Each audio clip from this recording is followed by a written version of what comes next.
খান আস্তে আস্তে যখন বড় হয়ে গেল, চাচা ভাতিজা মিলে একসঙ্গে মন্দিরে গিয়ে পূজা করত।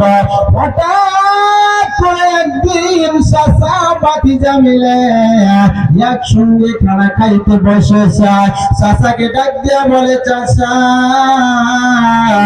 আমাকে অনেক মহব্বত করে, অনেক ভালোবাসে। চাচা গো, আজকে তোমাকে একটা প্রশ্ন করতে চাই। বলে, ভাতিজা রে, আমাকে কি প্রশ্ন করতে চাও? চাচা গো, আমার প্রশ্নের জবাব তোমার দিতে হবে। বলে, চাচা কি প্রশ্ন বলো, আমি জবাব দিব। বলতেছে, চাচা গো, তুমি বলো নবী মুহাম্মদ কেমন? এবার চাচা ডাক দিয়ে বলে, ভাতিজা রে, দুনিয়ার মধ্যে আর কোন মানুষ পাইলা না মুহাম্মদ যে আমাদের বাপ দাদার ধর্মের প্রতি চুনকালি লাগাইছে। ভাতিজা রে, তুমি কেন মুহাম্মাদের কথা মুখে নিলা? এবার ভাতিজা ডাক দিয়া বলে, চাচা তুমি আমাকে অনেক ভালোবাসো, অনেক মহব্বত করো। চাচা গো, বলতে হবে আজকে, না বললে হবে না, হবে না। এবার নবীকে তো খারাপ বলতে পারে না। বলে, ভাতিজা রে, নবী মুহাম্মদ খুবই ভালো। চাচা ডাক দিয়ে বলে, ও চাচা, নবী মুহাম্মদ যদি ভালো হয়ে থাকে, চাচা ভাতিজা মিলে একসঙ্গে নবীর কলেমা পড়ে মুসলমান হয়ে যায়। বলেন সুবহানাল্লাহ। ডাক দিয়া বলে, ভাতিজা রে, ও ভাতিজা, এতদিন আমি তোমাকে দুধ কলা দিয়ে ফেলেছি। ভাতিজা রে, খবরদার ওই মুহাম্মাদের কলেমা তুমি পড়তে পারবা না। এবার ভাতিজা ডাক দিয়া বলে, চাচা গো, ও চাচা, তুমি কলেমা পৌঁছাই না পড়ো, আমার কোনো দুঃখ নাই, আমি নবীর কলেমা পড়ে নিলাম। সবাই বলবেন, লা ইলাহা ইল্লাল্লাহু মুহাম্মাদুর রাসূলুল্লাহ। এবার চাচা বললেন, ভাতিজা রে, কি সর্বনাশ করলে?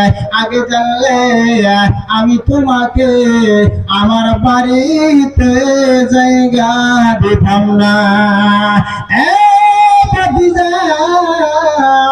তুমি যদি নবী মুহাম্মাদের কলেমা পড়েছো, আজকে থেকে আমার বাড়িতে থাকতে পারবা না। এ ভাতিজা, আমি যে তোমার শরীরের মধ্যে পরনে গায়ে যে একটা জামা দিয়েছি, ভাতিজা রে, তুমি মুহাম্মাদের কাছে চলে যাও, আমার দুঃখ নাই। তোমার শরীরের মধ্যে যে জামাটা দেখা যায়, ওই জামাটা আমাকে তুমি ফিরাইয়া দাও। এবার আব্দুল উজ্জা ডাক দিয়া বলে, চাচা ইঞ্জিনিয়া নাও তোমার দেওয়া জামা। তোমার গায়ে একটা সাদা সাদা চাদর আছে, ওই চাদরটা আমাকে ফিরে দিতে হবে। ডাক দিয়া বলে, চাচা ইঞ্জিনিয়া নাও তোমার দেওয়া একটা চাদর। শেষ মুহূর্তে ডাক দিয়া বলে, চাচা ভাতিজা রে, আমার দেওয়া পরনে ওই লুঙ্গিটা তুমি খুলে দাও। আব্দুল উজ্জা শিয়ান পোলা ডাক দিয়া বলে, চাচা ও চাচা, আমার শরীরের সমস্ত কাপড় গুলা তোমাকে দিয়ে দিলাম, আমার পরনের লুঙ্গিটা আপনি নেবেন না, কেননা আমি বড় হয়ে গেছি। চাচা গো, আমি আর এই দেশে থাকবো না, কিন্তু আমার পরনের জামাটা লুঙ্গিটা খুলে নেবেন না। আব্দুল উজ্জা ডাক দিয়া বলে, চাচা তোমার দেওয়া সব কিছু তোমারে ফিরাইয়া দিলাম, কিন্তু নবীর কলেমা আমি ছাড়তে রাজি না। একবার আওয়াজ লাগায়া বলা যাবে কি সুবহানাল্লাহ? নারে তাকবীর। এবার আব্দুল উজ্জা সব কিছু ফিরে নিল। আব্দুল উজ্জা স্থানের মধ্যে দুইটা হাত রাখিয়া শাসিমার কাছে চলে গেলেন। শাসিমা গো, দেখেন আমার শাসা আমার কি অবস্থা করেছে। ও শাসিমা, আজকে যদি মা বাবা থাকতো, সন্তান মা বাবার কাছে যতই ভুল করুক না কেন, মা বাবা সন্তানকে বাড়ি থেকে তাড়াইয়া দেয় না। কথা ঠিক না? বাড়ি থেকে যদি সন্তানকে মা বাবা তাড়াইয়া দেয়, বলে তোর মতো সন্তান আমার আর লাগবে না, আজকে থেকে আমার বাড়ির ঘরের দরজা তোর জন্য বন্ধ। সন্তান সারাদিন সারা রাত আহিরে বাহিরে গ্রামে গাঁও চলে যায়, ঘুরে ফিরে আসিয়া ঘরের দরজা আসিয়া যদি মা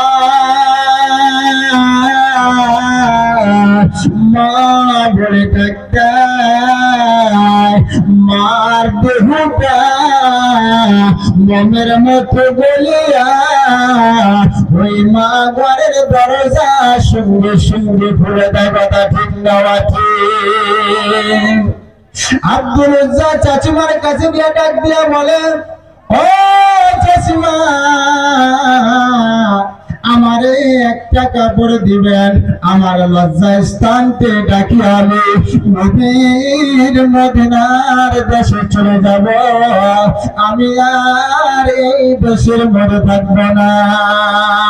আহারে অনেক দূর রাস্তা। চাচিমা একটা কাপড় দিলেন, এই লজ্জা স্থান ঢাকিয়া মদিনার রাস্তার দিকে রওনা হয়ে গেলেন। এবার বিশ্ব নবী মসজিদের মধ্যে ছিলেন। এবার আব্দুল উজ্জা মসজিদের বারিন্দার পিছনে দাঁড়ায় আছেন। এবার সাহাবায়ে কিরাম দেখেছেন, হায় রে, কোন দেশের একজন যুবক শুধু একটা কাপড় পিদিয়া মসজিদের সম্মুখে দাঁড়ায় আছে। আল্লাহ রসুলকে দিয়া খবর দিলেন, নবী গো, কোন দেশের একজন যুবক আসছে নবী, গায়ে কাপড় নাই, শরীরে শুধু একটা কাপড়।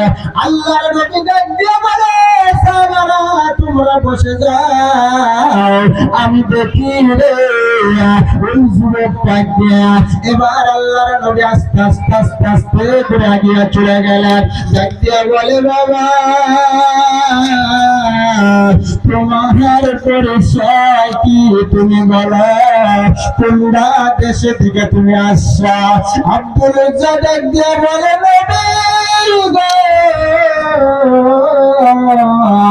আপনার মতো আমি একজন ইতিম ছেলে, আমার মাও দুনিয়ায় নাই, বাবা আমার দুনিয়ার জমিনে নাই। চাচার বাড়িতে থাকতাম, চাচার বাড়িতে মানুষ হয়েছে। আজকে তোমার কলেমা পড়ার কারণে আমার চাচা শরীরের সমস্ত কাপড় আমার কাছে গুনে খুলে নিয়েছে। আল্লাহ নবী ডাক দিয়া বলে, এ যুবক তোমার নাম বলো। বলতেছেন, নবী গো, আমার নাম হলো আব্দুল উজ্জা। আল্লাহর নবী সাহাবাদেরকে ডাক দিয়া বলেন, দেখো রে, তোমাদের কাছে কি বড় লুঙ্গি আছে? কারা দোসরা যদি লুঙ্গি থাকে, একটা লুঙ্গি আব্দুল উজ্জাকে দিয়া দাও। এক সাহাবা নিয়ে লুঙ্গি দিলেন, আর এক সাহাবাকে ডাক দিয়া বললেন, সাহাবারা রে, তোমাদের কাছে কি দোসরা কোন গিঞ্জি আছে? বলে, নবী আমাদের কাছে আছে। এক সাহাবা গিঞ্জি দিলেন। আরে ওই যুবক ডাক দিয়া বলে, নবী গো, এই দুনিয়ার জমিনের মধ্যে দেখলাম যার মা বাবা নাই, তার মতো দুঃখী সারা এই গোটায় পৃথিবীর জমিনে নাই কথা ঠিক না আছে। এবার বন্ধুরা ভাইরা, তাহলে ওই বিশ্ব নবীকে আমাদের মহব্বত করা দরকার আছে না নাই? মহব্বত করা দরকার আছে না নাই গো? আল্লাহর নবীর একজন সাহাবা ছিলেন, যে সাহাবার নাম ছিল হযরত জাবির। এক সময় মধ্যে হযরত জাবির সাহাবা একটু গরিব ছিল। সাহাবা একদিন সাহাবার বিবি ডাক দিয়ে বলতেছেন, নবী গো, স্বামী, আমার মনে বড় আশা, স্বামী গো, বিশ্ব নবী যদি আমাদের বাড়িতে আসত তাহলে আমাদের মনটা ধন্য হয়ে যাইত। এবার জামির সাহাবা ডাক দিয়া বলে, বিবি রে, আল্লাহ রাসূল যদি আমাদের বাড়িতে আসে বিশ্ব নবীকে কি খাওয়াইবা? জামিরের স্ত্রী ডাক দিয়া বলতেছে, স্বামী গো, আল্লাহ রাসূল যদি আমাদের বাড়িতে আসে আমাদের একটা শুধু বকরি আছে, বকরি মানে ছাগল, এই ছাগলটা জবাই করিয়া বিশ্ব নবী মুহাম্মদ রাসূলুল্লাহ সাল্লাল্লাহু আলাইহি সাল্লামকে খাওয়া দিব। বলেন সুবহানাল্লাহ, সুবহানাল্লাহ ওয়ালহামদুলিল্লাহ।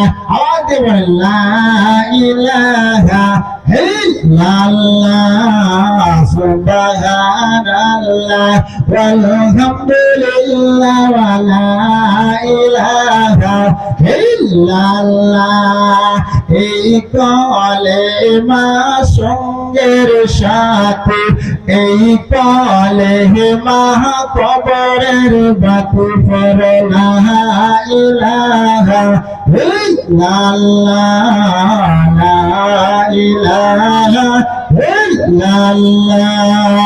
এই দুনিয়া ভালো লাগে না, এই দুনিয়া ভালো লাগে না, ভালো লাগে শুধু ইল্লাল্লাহ, লা ইলাহা ইল্লাল্লাহ, লা ইলাহা ইল্লাল্লাহ, লা ইলাহা ইল্লাল্লাহ। আল্লাহ আল্লাহ আল্লাহ আল্লাহ আল্লাহ আল্লাহ আল্লাহ আল্লাহ আল্লাহ আল্লাহ, লা ইলাহা ইল্লাল্লাহ মুহাম্মাদুর রাসূলুল্লাহ সাল্লাল্লাহু আলাইহি ওয়াসাল্লাম।